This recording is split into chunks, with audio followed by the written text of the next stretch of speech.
All right, so today I'm going to talk about a project that has been ongoing here in Jacksonville for about a year, and that project is to document and memorialize racial terror lynchings that have occurred in Duval County and in Jacksonville, primarily during the 20th century, but as we'll see today, also we have some clues and suggestions in the 19th century as well. So there are going to be kind of three parts to our talk today. One, I'm going to give a background, sort of the history, the origins of this project. Why is there a community effort to document and study racial terror lynchings in Jacksonville?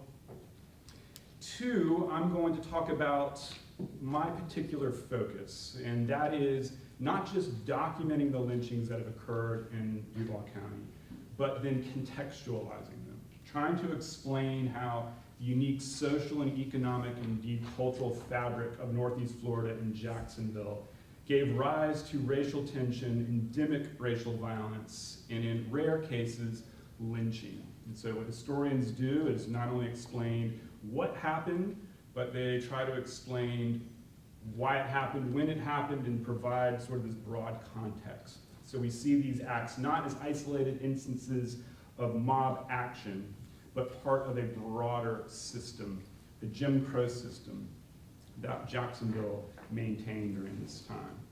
And then I'm going to highlight some cases that we have uncovered and some related cases that aren't necessarily lynchings by the strict definition of what a lynching is, yet nevertheless are related.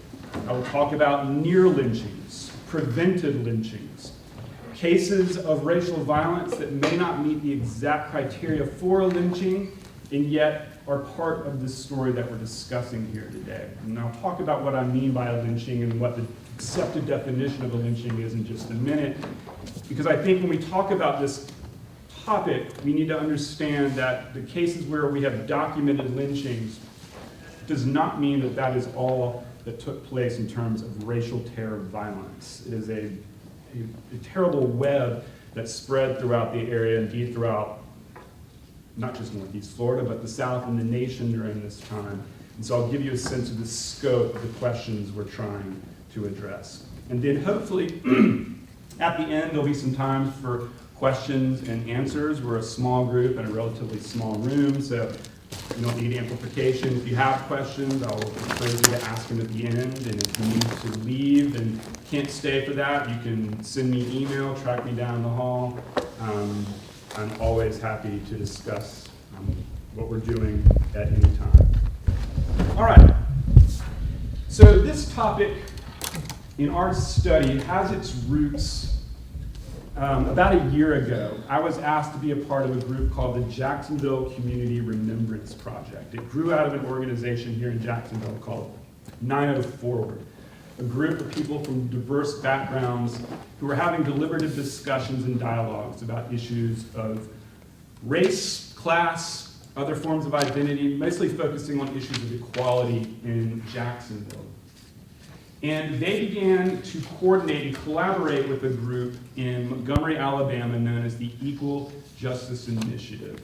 And the EJI in Montgomery, is an institute that has been studying racial violence and what we're going to call racial terror lynchings for a number of years. And within the last year has produced a monumental study to go along with a very harrowing but solemn lynching memorial in Montgomery, Alabama. And what EJI does is they not only memorialize lynching victims, and I'll talk about this memorial in just a minute, but they partner with communities across the United States that have had lynchings in those communities and work with them to memorialize and to tell the story of lynchings in these communities. And so our group, the Jacksonville Community Remembrance Project, has been collaborating, working with the EJI in Montgomery. They were the group that provided us the first list of names of lynching victims. And if you go to Montgomery, Alabama, you go to the National Memorial for Peace and Justice, and you visit the lynching memorial. I know my mom and stepfather have been. Todd, I know you've been as well. I believe you walk down. I have yet to go myself. And these hanging structures, steel structures, kind of begin to loom above your head. And on each structure is a county's name and then the lynching victims that were killed in those counties. Outside of this memorial is an area where there's a duplicate copy of every steel structure, awaiting a county to reach out, do research, and to request that this structure be placed on county property or city property. And this is a way to show the EJI, but also to show, in many ways, the world, which counties, which cities are willing to reckon with this history, and which are choosing to ignore it.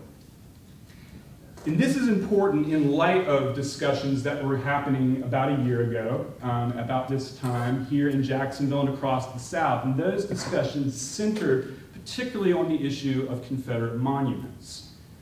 As you recall, this was in the weeks and months after the tragedy in Charlottesville, Virginia, the Unite the Right rally that began as a movement to protest the potential removal of the Robert E. Lee Confederate monument in Charlottesville in Lee Park. This, of course, led to an outbreak of violence and rioting. And in the aftermath, cities like Jacksonville began to kind of confront this question. How do we convey our history? And more importantly, what kind of history do we discuss and memorialize in public spaces? Why do we have a monument to the Confederacy in Florida, here in Hemming Park, of course? And what does that tell us about what the city has valued in terms of its history and what it has chosen at the same time to forget or neglect? It is very symbolic when we say, okay, what do we choose to talk about in public spaces, city property, and why are we memorializing the Confederacy? Well, this then led to discussions about perhaps now we begin to talk about a sort of simultaneous history. At the very time when Confederate monuments are being placed here in Jacksonville, across the South, that is the late 1890s into the early 20th century, that coincides almost exactly with the outbreak of an epidemic of racial violence and lynching. Spectacle lynchings, public lynchings. And so that is not to say that the erection of Confederate memorials is directly linked to the outbreak of racial violence, but it is to suggest they emerge from the same social, economic, and cultural context. It is a corresponding piece of our history that I believe many communities are only now beginning to reckon with, in part because of the work of the Equal Justice Initiative. And so our group, the Jacksonville Community Remembrance Project, has a number of different facets. And the research and history in it is only one part of it. I am just one person involved in this research. We have here today a couple people who are working with me. Paul Borsier of the Museum of Science and History is helping to do research. Joel McKeechin, a city planner with the city of Jacksonville, who also does work with historic preservation. Joel and I are collaborating to write this report. Paul has been doing excellent research on the personal histories of some of these victims. And so, though I am giving the talk here, I'm by no means the sole author of this study. And furthermore, there are other people in the community who are actively engaged in the question of memorialization. Where should the monument go? How do we as a community talk about this issue? There are many people who are deserving of that notoriety and credit. And so again, what I want to emphasize is what I'm talking about today is just one part of the story, and I'm just one person telling that story. All right, so I want to begin here with an understanding of what we mean by lynching. Kind of give a definition. I think sometimes we have this image in our heads, this cultural image that has been passed down through Westerns of lynching being something that was done out west, frontier justice, and there's an element of truth to that. But I think sometimes we oftentimes associate lynching simply with a person being hanged from a tree by a rope, when in reality lynching is something that becomes an American practice, but also a racialized practice. And so I want to talk about how the EJI defines lynching and how that's kind of guiding us in our study. According to the EJI, let me get my notes here. Lynchings were violent and public acts of torture that traumatized black people throughout the country and were largely tolerated by state and federal officials. These lynchings were terrorism. The EJI goes further and distinguishes these lynchings when they involve race as racial terror lynchings. And so what we're looking at here is a racialized form of violence. White people were victims of lynchings as well, mostly outside of the South, though in some places inside the South as well, particularly in places like Appalachia. But we are focusing specifically on the racial side of this, lynchings that were perpetrated against black people overwhelmingly by white people. And I also want to read the other definition of lynching that was established by the NAACP in 1940. And I want to highlight a couple of issues here that also will guide us in how we approach this topic. There was a lot of debate in the early and mid-20th century about how to define a lynching. And this became the accepted definition for a variety of anti-lynching groups, including the NAACP. According to the NAACP, there must be legal evidence that a person has been killed and that he met his death illegally at the hands of a group acting under the pretext of service to justice, race, and tradition. Students oftentimes are questioning, well, what distinguishes a murder from a lynching? And I think you can pull out two elements here to distinguish between a lynching and a murder. As this definition from 1940 says, a lynching happens because a group is involved. A lynching is not simply a grievance an individual has, perhaps a white individual against a black individual, and then murders that person. That is kind of a personal grievance, a personal matter between two individuals. A group must constitute, a mob, whether a small or a large mob, must constitute the parties carrying out the violence. But the last part of that definition is also important to recognize here. In service to justice, race, or tradition. Now, to say in service to justice seems a little paradoxical. Aren't lynchings a manifestation of undermining the rule of law? Aren't they, in fact, barbaric practices that have nothing to do with the law? And well, of course, we know that to be true. The people who perpetrated those acts during this time oftentimes believed they were acting on behalf of the public will. They believed their actions were the confirmation of feelings that amongst people we might refer to, in a politically charged phrase, the silent majority. That they believed that their action was bringing about justice more brutally, more swiftly than perhaps the legal system could do so. And so the idea that they were bringing about swift justice, necessary justice, in their minds was carrying out the public will.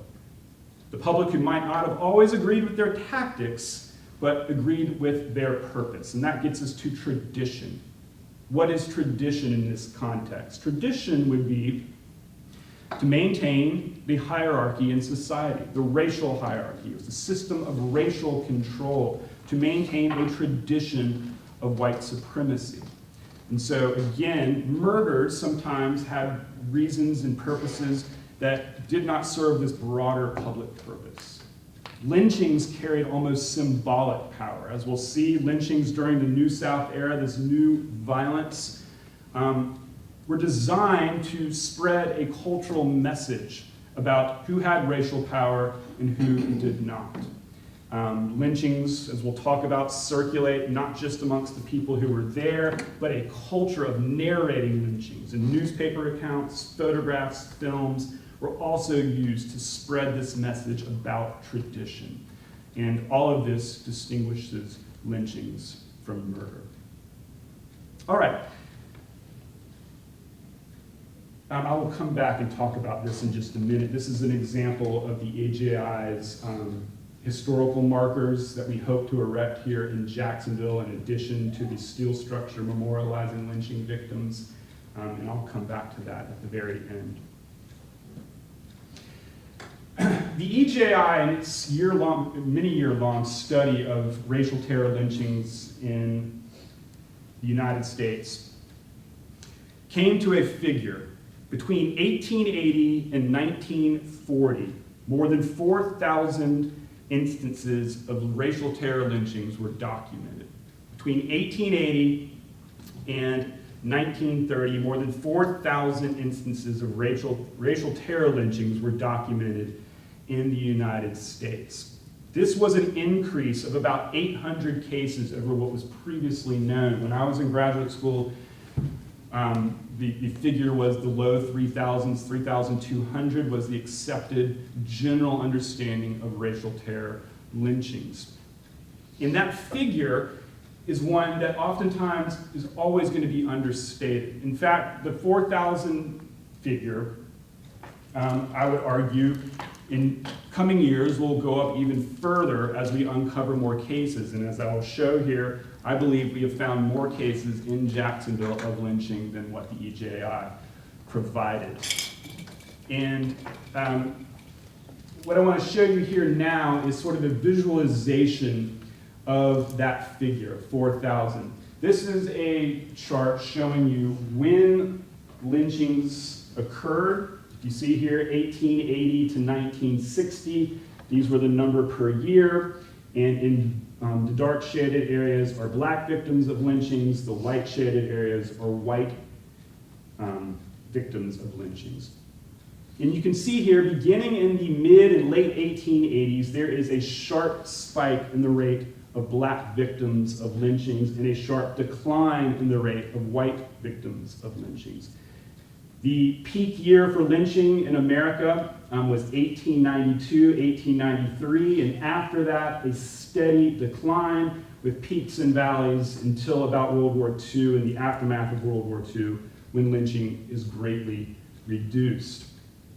And so, one thing I want to highlight here before I get into the Jacksonville cases is that the years that the EJI has been focused on, the lynching era, the 1880s up through the 1940s, is a somewhat arbitrary definition of a time frame because it leads us to think, well, were there no lynchings occurring in America before the 1880s? We know that that's not true. And so when we're talking about lynchings during this time, we're talking about a new era of racial violence. Racial violence wasn't new in the New South, but lynching took on a new character. Lynchings had occurred going back in American history to, some historians point to the American Revolution. Has anyone ever wondered where we get that name, lynch? The word lynching, where does it come from? William Lynch. Charles Lynch. Charles Lynch was a colonel in the colonial militia during the American Revolution, and I won't go into much detail on this, but Charles Lynch and his men rounded up some British Tories and criminals in Virginia, and without a full court hearing, tarred and feathered and then punished them, in some cases killing them. And that this became known as, because of Charles Lynch's name, lynch law. Later in the 1830s, lynch law, Judge Lynch, the phrase lynching became widespread in American culture. During the 19th century, lynching could be perpetrated against white people. The first case of widespread use of a lynch party or Judge Lynch is from 1835 in Vicksburg, Mississippi, where 5 white gamblers were tarred and feathered and then lynched, hanged. But lynching took place for African-American slaves. Lynching was a very rare instance of extra-legal violence perpetrated against slaves, but common enough so that it became widespread. Slaves that were suspected of leading insurrections could be lynched, very publicly executed, as a form of social control, as a form of warning to other slaves not to rebel against their masters. Of course, white slave owners did not have an incentive to actually routinely lynch their slaves. Slaves were an extraordinarily valuable piece of property for slaveholders. It was not in their financial interest to do so. And oftentimes, slaves that were suspected of leading insurrections would just be sent to the county, and the county would execute them and then pay back slaveholders for their financial loss. It is during Reconstruction, however, the 1860s up to about 1877, that we begin to see widespread extra-legal terror violence. You've all heard of the Ku Klux Klan and other white vigilante groups. African Americans who are asserting their citizenship, getting involved in politics, supporting the Republican Party, supporting the Reconstruction regimes in states like Florida, Georgia, all across the old Confederacy, were routinely killed for their assertion of equality and citizenship. Some historians have estimated on the very high end the possibility of 50,000 black people killed, possibly also lynched during the Reconstruction era. And so this is another way of saying, okay, well, isn't 1880s kind of an arbitrary starting point? And yes, in fact, it is. So we need to understand sort of this as a continuum of racial violence that precedes this New South era, this post-Reconstruction era. And yet we are focusing, of course, on this New South, on this new era, post-Reconstruction America, and new kinds of lynching. So I want to briefly talk about, okay, what made lynching during this time, this New South era, unique before I get into what we are going to be focusing on in terms of our study here of lynching in Jacksonville. First off, lynching during this time is unique because a culture of lynching develops in the United States. And what do I mean by a culture of lynching? A culture of lynching means that the lynching act became part of the cultural fabric, both in newspaper accounts that began to focus on lynchings here in Jacksonville, all across the South. They began to sensationalize. They began to create a discourse, a narrative of almost a ritual that begins to take place in these acts of racial terror killings. And it's not just newspapers. Lynchings during the New South era, this post-Reconstruction era in American history, also become photographed. Lynchings become photographed. Those photographs oftentimes are turned into postcards. Postcards are sent through the mail, and the visual culture, the visual representation of lynching spreads throughout the country. Again, a culture of lynching. Lynchings become film. Documentary filmmakers film the act of public executions, extra-legal executions. In addition to that, movies, perhaps most famously The Birth of a Nation, but also novels, began to integrate, bring in lynching narratives that in many ways justify lynchings to support Jim Crow white supremacist regimes. And so a culture of lynching, narratives about lynching, its purpose, indeed even its justifications, begin to spread through written and visual culture. Two, lynching during this time begins to take on a far more public and indeed sadistic character. Lynching is always a brutal, sadistic act, but it is during this New South era that we begin to see what historians call the rise of spectacle lynchings, highly ritualized lynchings that involve sometimes hours of torture before a victim is eventually killed, and then sometimes his body set to flame, and then sometimes the mob rushes in and begins to tear apart the body, turning the body into a commodity. Body parts being bought and sold in stores, body parts being shipped around the country as souvenirs. This was a character of violence that was unique in the history of lynching in America. And what you're looking at here is a photograph, again going back to the culture of lynching, of the first spectacle lynching in American history. Spectacle lynchings were very public affairs, sometimes held on courthouse lawns, sometimes held very symbolically at the places where a perceived crime occurred, and they involved hundreds, sometimes upwards of 5,000 witnesses. Men, women, children. One of the most notorious spectacle lynchings in American history occurred in Noonan, Georgia, after church let out one Sunday. Families flocked to congregate to witness torture execution, and then dismemberment. And so I will talk at the end about an example of how this plays out in Jacksonville. There's a couple of cases here that kind of relate to the spectacle quality of lynching. And then the third thing I want to emphasize that makes lynching during this time unique in American history is that there develops a robust anti-lynching movement.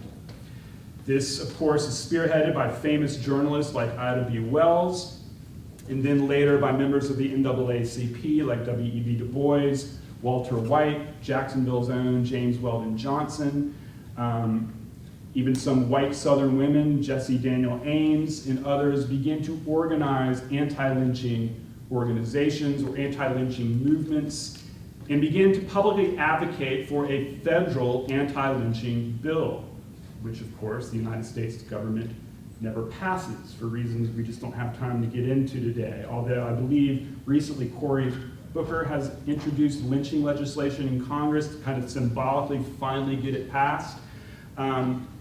But that anti-lynching activism in Jacksonville took the role in the form of not only civil rights organizations, but also armed black resistance. There are famous cases here in Jacksonville and further south near Mandarin of armed resistance against white attempts to lynch black people. And so we will hopefully in this report be kind of giving a sense of the deep roots of resistance to lynching that formed a basis for civil rights activism in future years.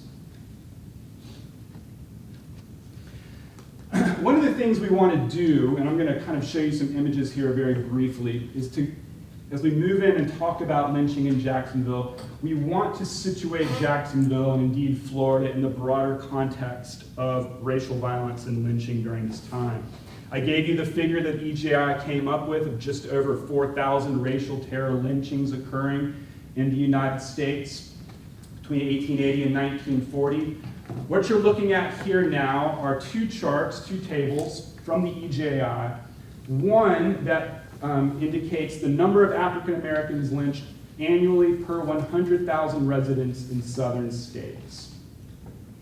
And as you can see here, I don't know if you can see the list here, but Florida is number 2.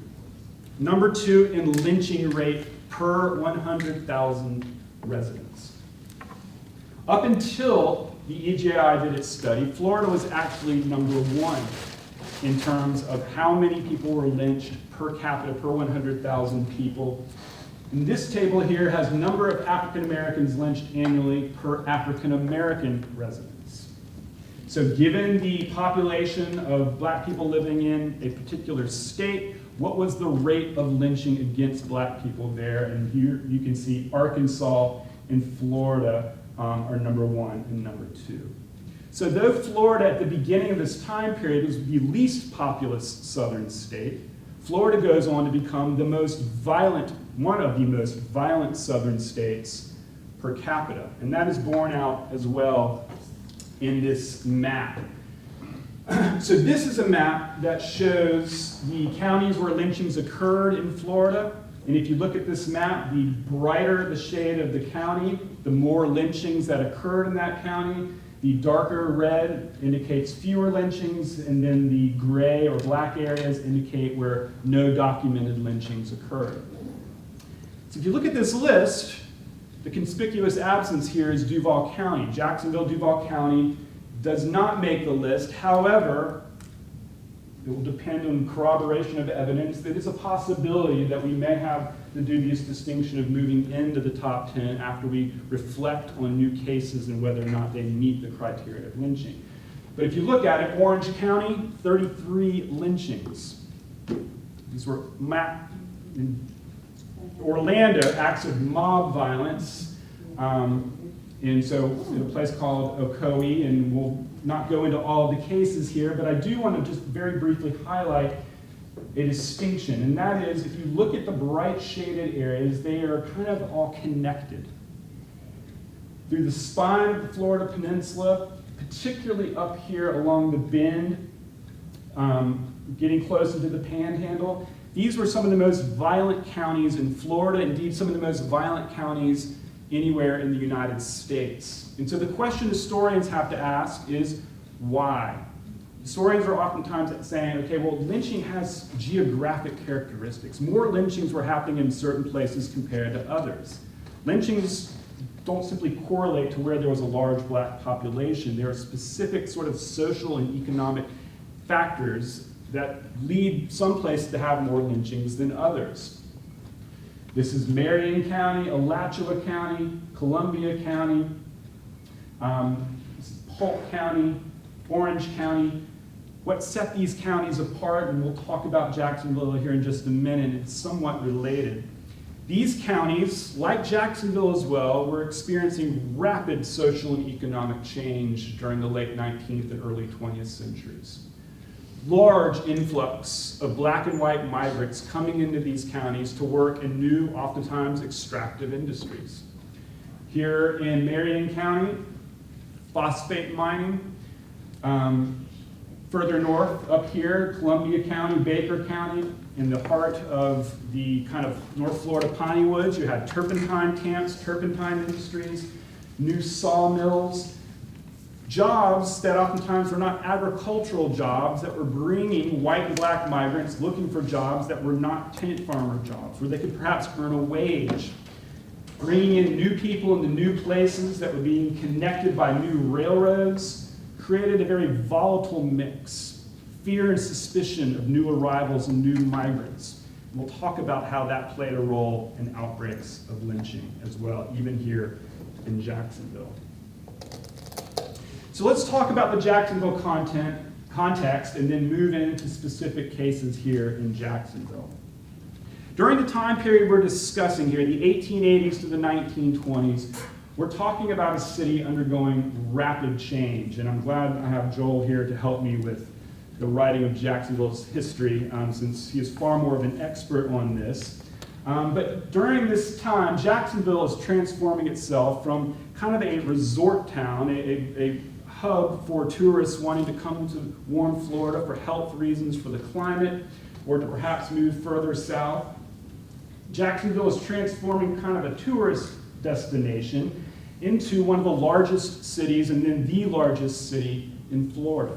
Jacksonville is experiencing rapid, explosive growth during this time. As you can see on this chart, Duval County and Jacksonville's population between 1880 and about 1930 is growing by 720, 750%. Rapid, explosive growth. The railroad, Jacksonville developing into a port city, means that Jacksonville is developing into a wholesaling hub. This is requiring the need for skilled and unskilled labor. This is giving rise to a new emergent middle class in Jacksonville. And when you have a city whose population is growing by leaps and bounds, almost doubling between 1900 and 1910, indeed the city of Jacksonville's population almost more than doubles during this time, whereas the county's population nearly doubles, you are also overwhelming the infrastructure of the city. And indeed, the police force oftentimes was not growing at the same rate as the rest of the city itself. And so what does this mean? Here in Jacksonville, like many other cities in the South during this time, you have a rapidly expanding population of new black and white migrants who are oftentimes in competition for economic resources. They are oftentimes in competition for political power. You add to that they are unfamiliar with one another. Jacksonville, as it is today, was back then a city of migrants. Its native-born population was increasingly become a minority population. The old order of Jacksonville, that is, the old native-born families, those who moved to Jacksonville before the Civil War from the north, who had a paternalistic relationship with the black community, that order was passing away. The old black Jacksonville families were becoming minorities as more African Americans from Georgia, North Florida, South Carolina, North Carolina moved into the city. So you have new generations of black and white people coming into Jacksonville, and these new generations of black and white people did not grow up under slavery. They themselves were not slaveholders and were not slaves, and they are now coming into a city where there is economic competition, competition for political power, competition for resources, and the city's infrastructure is overwhelmed. And as in many places across the United States, as cities begin to rapidly urbanize and modernize, there is a simultaneous outbreak of crime. And indeed, the fear of crime, an obsession with crime, is felt all throughout the Times Union and its editorial page. It is the overwhelming concern. There is becoming a crime outbreak, and it is mostly, the paper focuses on, a new generation of black people, it seems, who are prone to committing crime. We know from looking at studies that that is not true. Crime was committed equally amongst black and white communities, and yet the media in this new tumultuous era where they're fearing disorder, where they're fearing an upending of traditional ways, when they're feeling moral corruption beginning to take place in this new burgeoning city, the media, the Times Union, and other papers here in the city begin to obsess about these outbreaks of crime being perpetrated by young black men against white people. And then furthermore, they begin to obsess about the instances of black men assaulting, even raping white women. And they focus on those cases almost to a lurid degree. And so what you have here in Jacksonville is kind of this pressure cooker. You have the big social and economic factors drawing people into Jacksonville. Competition for jobs, competition for political power. And then you have these narratives, this culture of fear that develops. And Jacksonville, like other cities, is turning into a tinderbox. It's only a moment for a spark ignites a fire of racial violence. So let's now move in and talk about how this happens. So one thing I want to talk about here too is that these acts of racial violence in Jacksonville are occurring almost simultaneously with Jacksonville developing ever more rigid system of Jim Crow segregation. My honor students here who are here today have written excellent essays on this topic. We this semester have read a book by Robert Casanello.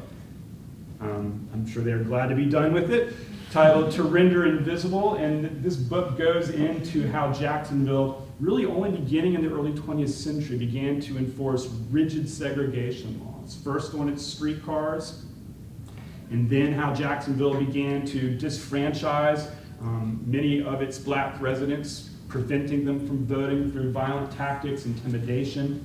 And so as we move in and talk about instances of lynching in Jacksonville, I want to emphasize that is part of a broader system of Jim Crow oppression, of white supremacist political control. Segregation laws on streetcars, segregation laws across different public facilities, the intimidation of black voters, the removal of black councilmen from the city council, of which they had been a part since Reconstruction. This was all part of a white fear of mob rule, or Negro rule, as the Times Union said in the 1920s. And so we have to understand the instances of racial violence here as part of a broader system and not just isolated acts of violence.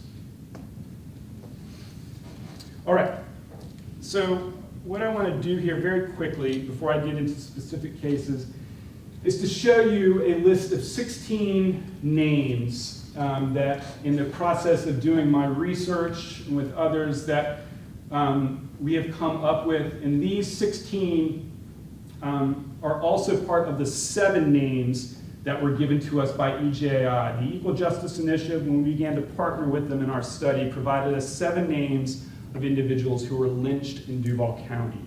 And in the process, I believe we've uncovered some other cases that might qualify to meet the definition of a lynching, and that will add to the numbers we've come up with.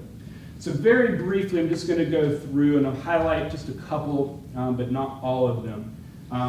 1878, the first lynching here that I was able to find documented in Jacksonville comes from a paper called The Florida Agriculturalist. 1895, this is one we need to confirm. A man named John Coleman was supposedly lynched in Jacksonville for murdering his wife. John Coleman was an African-American. His wife was African-American. The newspaper accounts say that John Coleman lynched her because she made soup that didn't meet his standards. The mob, according to the papers, was an interracial mob.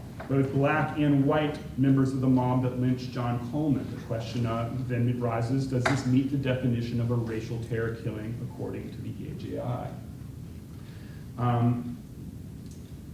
1909 lynching, I'm going to talk about this briefly in just a minute. This was the first documented lynching according to the EAJI in Jacksonville's or Duval County's history, occurring at a little place called Camden, near what is today Marietta, just off Commonwealth Avenue on the far west side beyond I-295.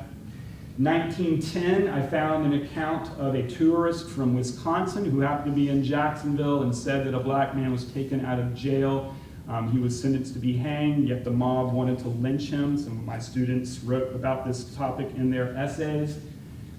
But we need to find corroborating evidence. This was simply a tourist account of something that happened in Jacksonville in 1910. It doesn't seem to be picked up in other places, so we need to find more about that. I don't know if y'all can see 1919, perhaps the most infamous lynchings in Jacksonville's history, the lynching of Bowman Cook and John Morine, and I will go into a little more detail about that in just a minute. But as you can see here, what I have listed on these charts are the names of the victims, the years they were killed, the location as far as we know, the cause, the precipitating event that led to the act of violence, and then the kind of mob violence.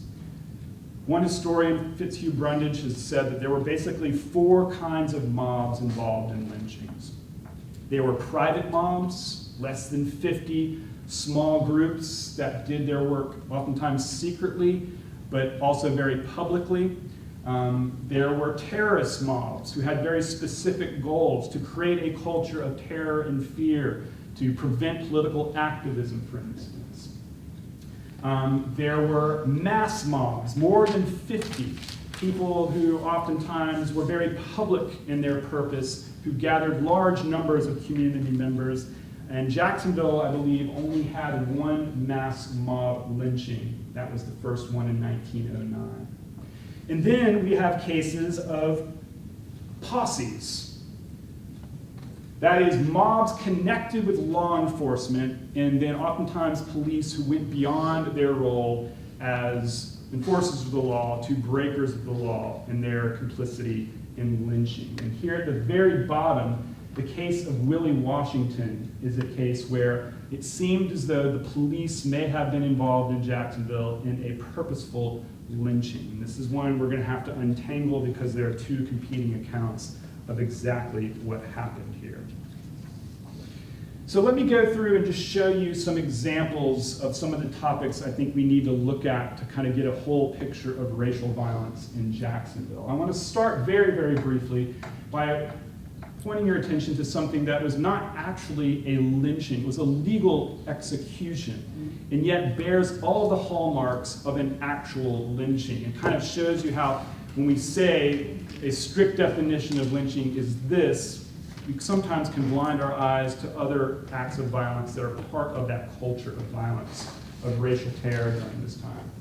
In 1898, a North Carolina migrant, again, the idea that many of the victims of lynchings were new to the area, coming in on railroads, looking for wage-paying jobs, Edward Hinson from North Carolina, is accused of assaulting a white girl a few miles west of Jacksonville. Edward Hinson is arrested, he is convicted, and he is sentenced to hang.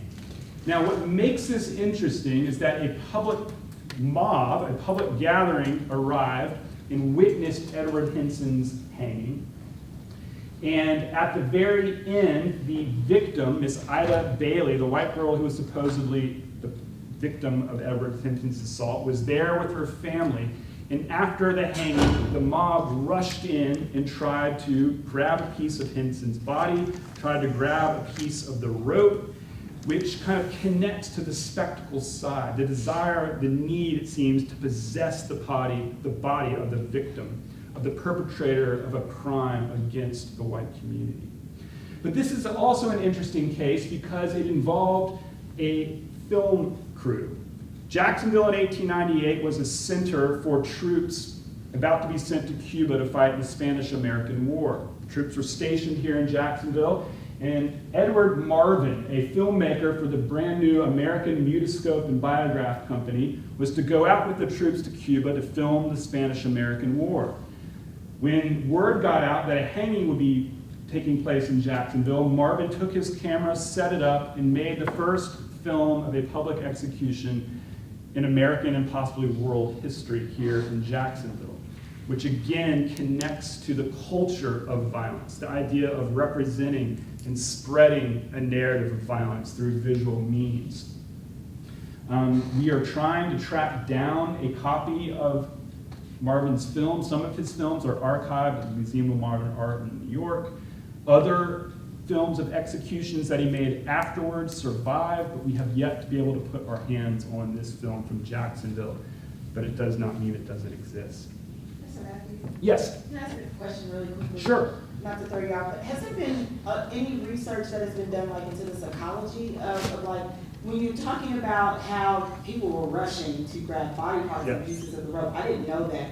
So what has been said about what is the mental state of someone who felt like, I need a body part as a souvenir of killing someone? Yeah, there's a large literature on the psychology of lynching and of lynchers themselves. And I think the danger of psychological interpretations of history is that you kind of create a theory across space and time that seems to apply to human nature but doesn't pay attention to context, to the material reality of history at a given time. But I think if you kind of step back, you get a sense, okay, well, what would be the purpose? What would be the purpose of bringing children to witness executions like this, of unspeakable levels of mutilation? And then not just doing that, but wanting to possess the body, wanting to not just possess the body, but turn the body into a commodity that's marketed in storefront windows. And very briefly, I think it partly has to do with this idea of control. Control, if you control the body, you're symbolically controlling the act itself. That disorder in society that seems to be part of the fabric of the day, lynching provides a means of social control, but then possessing the body is a form of further control. That you can no longer possess black bodies in terms of slaves being commodities that can be bought and sold in the marketplace, but you can possess the bodies of people who are threatening white supremacy, who have been lynched. It's another form of possession and control and power. And it's not unique to lynching. There's stories of famous pictures of the wives of servicemen in World War II having skulls being sent back to them of Japanese victims and placed on desks. And so it is a psychology, but it's a very good question. We have another question. Yes? Oh, I was just curious if you have any idea if the body parts were ever collected and given proper burial? Excellent question, Elizabeth. No, but I mentioned the postcards. The visual culture of lynching became so widespread and so common, the U.S. Postal Service, the United States government had to ban their mailing. In recent years, going back to the 90s, an art collector scouring antique stores and flea markets uncovered a trove of these lynching postcards that have been preserved and documented in book form. But in terms of body parts, I don't know that. It's a really good question. Here is another case that we are trying to uncover that was not part of the EJA files. A man out near Dinsmore, a man named Joe Long, and his wife were ambushed one day, shot. When his wife leaned out of the window to hear her husband being shot, she too was shot through the head. Their barn was then burned to the ground. This was an area, Dinsmore, kind of just northwest of the city of Jacksonville, where there was a transition zone between black neighborhoods and white rural areas. And it was an area that was particularly violent, an area where a number of lynchings occurred. And so, we're always bringing down the microscope. Here's what's happening at the national level in terms of lynching. Here's how it's playing out in the South. Here's how it's playing out in Florida. Here's how it's playing out in Jacksonville. And then furthermore, here's where it's occurring in Jacksonville. So West Jacksonville, Northwest Jacksonville, but also South Jacksonville was a particularly violent area of our city. Another case that doesn't relate to the lynchings that occurred here in Jacksonville, but involves Jacksonville nevertheless. In 1914, a man named Oscar Duggar Harris was lynched in Georgia, Helena, Georgia, for killing a city marshal in Jacksonville. He then escaped, left Jacksonville, only to be caught and lynched in Georgia. After his lynching, the mob, after torturing him, burning him, they decapitated Oscar Harris, put his head in a box and mailed it through the U.S. mail back to Jacksonville so that the wife, it was supposed, could make a positive identification of the man who killed her husband. This goes back to what we've been talking about. Clearly, that was not the reason the mob sent the head via the mail. It was about possession and control. And so, though this lynching did not take place in Jacksonville, again, this is part of the fabric of the story we want to tell. We'll also be looking at lynchings that occurred just outside of our area, not in as much depth, but in Clay County, particularly Baker County, where lynchings occurred. And then, as I said, looking at Black anti-lynching activism. 1888, we begin to see evidence of Jacksonville's Black community organizing in reaction not to lynchings in Jacksonville, but in surrounding communities. 1892, here in Jacksonville, we see an armed rebellion against a white mob. It is a famous story for those who are knowledgeable about Jacksonville's history. A black man was accused of murdering his fellow white employee at a Coca-Cola bottling company. When word got out that this had happened, a mob supposedly formed at Mayport, where the man was from, hoping to come get the black person accused of murder, pull him out of jail, and to lynch him. Jacksonville's black community, particularly its fraternal organizations, began to arm themselves and to form an armed ring around the jail, preventing the lynching of this man, Benjamin Reed. Now, what does this tell us? It tells us that lynching had become so widespread and epidemic that there was an immediate response, and that Jacksonville's community, black community, was organized and was able to assemble quickly to prevent this lynching from happening. And so we want to talk about not just black people as victims, but black people as actors in fighting back in a number of different ways. I'm just going to, about 5 minutes here, and I'm going to finish up. The 1909 lynching here is one of the first documented in Duval County. That took place not at Camden, but at a place called Camden, again, out on the west side. It involved what I would argue is the first mass mob lynching in Jacksonville's history. Numbers vary, but it appears this was a mass mob action of the people who lived what is today near Marietta. Once again, the issue of railroads in migration is key. This individual, whose name we have not yet discovered, was not known in the community. He appears to maybe have come in on the Atlantic Coast Railroad line. After committing what was assumed to be a rape against a white woman, he was caught walking down the railroad line west, and he was then taken to the woods near the railroad, shot, and then his throat was slit.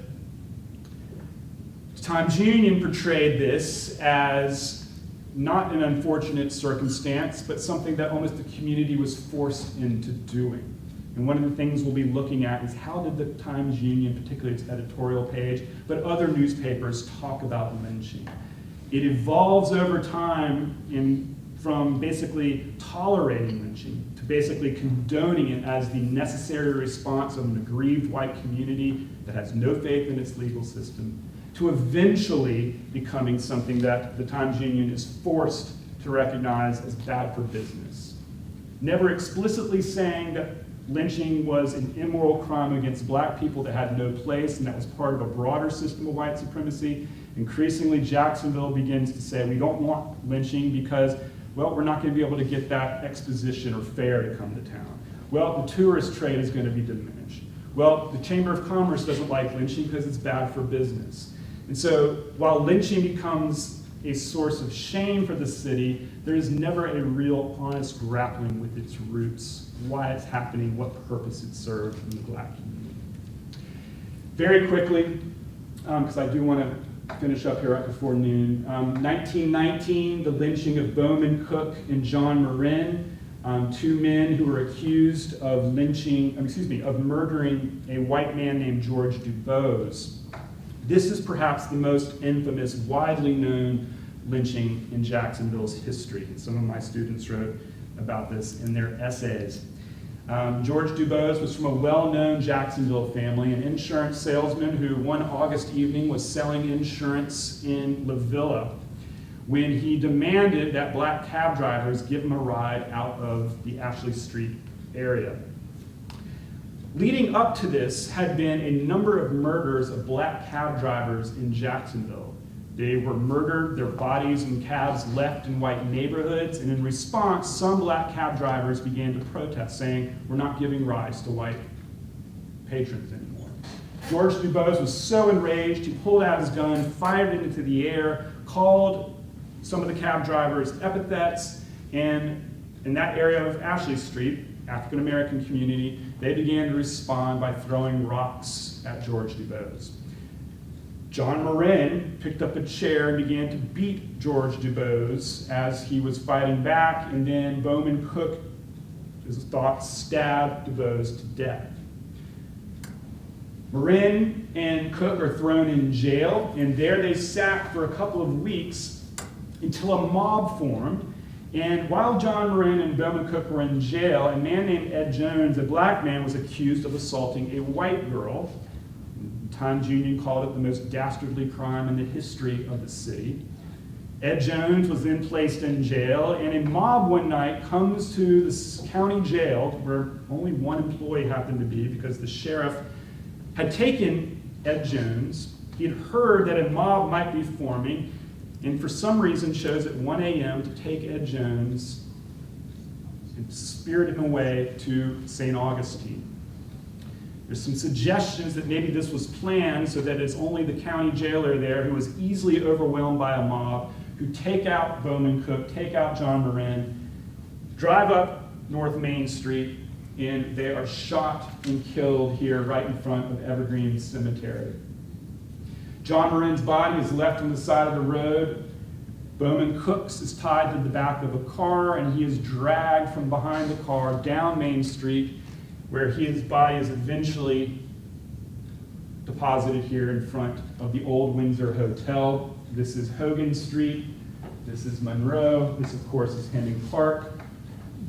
And the Times Union had one witness who came and described Bowman Cook's badly, horrifically mutilated body, left there on the side of the road. So you have that spectacle side, the need not just to kill, but to torture, to leave behind a body as a signifier of what happens to those who transgress the system of white supremacy in Jacksonville, particularly when they kill an elite white man from one of the city's more famous families. This is the Ed Jones criminal assault. The City Chamber of Commerce came out forcefully immediately, as did the Kiwanis Club, as did the Rotary, speaking out against lynchings, and yet their voices would largely go unheeded as more lynchings would occur in 1923, indeed 3 lynchings in 1923, and then furthermore in 1925. Here's some of the evidence we're going to be looking at in addition to newspaper accounts. These are the draft registration cards for some of the victims, John Morine and Bowman Cook, both were registered. And Paul, do you remember, who was it that was encamped, or went up, was it John Morine who went? Yeah, I think it was John. John Morine actually was encamped up in Virginia and then back in Jacksonville before he deserted. But they were either chauffeurs, they worked for the railroad, and so we're able to kind of piece together through census records, newspaper accounts, and documents like these, some of the life histories. I've been able to find some of the perpetrators, the names of the perpetrators of one of the 1923 lynchings. They were actually arrested. No one was ever formally brought to trial and convicted, but because some of the 1923 perpetrators of one of the lynchings in Jacksonville were arrested, we have their names. And so in addition to drawing out the personal histories of the victims, we're trying to draw out the personal histories of the perpetrators to give a sense of their context and background as well. And last here, I know we're up against it, is the 1925 case. The EJI presented us evidence of this case and said that it occurred in March of 1925, and had that engraved on the steel monument in Montgomery. But what we've been able to find is that this killing of a man named Willie Washington actually happened in January 30th, 1925. And there are two competing understandings of what exactly happened. So here's an example of what we are going to have to kind of disentangle to understand the roots of this potential lynching. The EJI had a story from the New York Age, a black newspaper from New York, and that story said that a member of the Urban League from Atlanta was in Jacksonville and heard a story in the black community of two born elite white Jacksonville people, a couple, a man and a woman, who were having an affair. And the affair was about to break into the news. It seemed the woman was pregnant, and this was going to bring shame on her and her family, but also the man's family. And so in response, what this man did is hired an ex-convict, had him dress up in blackface to appear like a black person, go find the woman, basically carjack her and take her on the edge of the city and murder her. This happened, except the woman didn't die. She survived the killing and was able, in some ways, to later tell the truth which never made it into the Times-Union. The Times-Union presented this as a case in which there was a black person who was easily identified, a man named Willie Washington. He had bloody clothing, he had a woman's purse, he had women's clothing in his home. And so the police engaged in what became known in Jacksonville as the most famous manhunt or infamous manhunt in the city's history. That later led, as the Times-Union saying, Negro attacker of white woman is killed by city detective.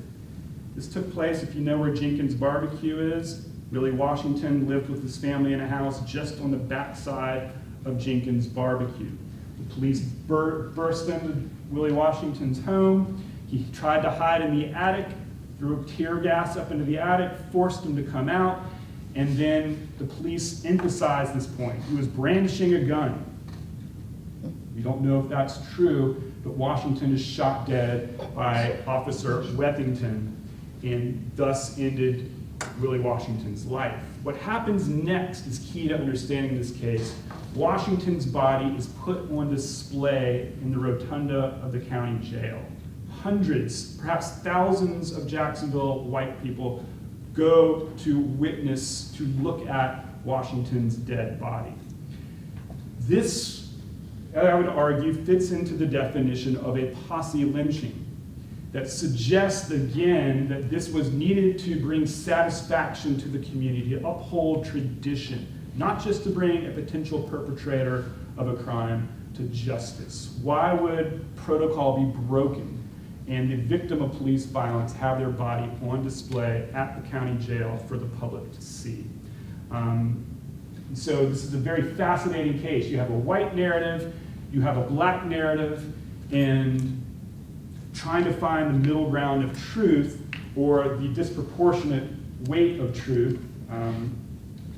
We have to kind of look at lynchings through the perspective of the black community, because overwhelmingly our evidence comes from white accounts. Nevertheless, we are hoping still to have oral histories, interviews with people in the black community to look at these events through different eyes, to tell different stories. All right, I really appreciate your patience and being able to hang out all the way to the bitter end. Thank you very, very much. If you have questions, you can ask me now, you can ask me afterwards, you can send me emails. Happy to answer whatever I can. Thank you. Thank you.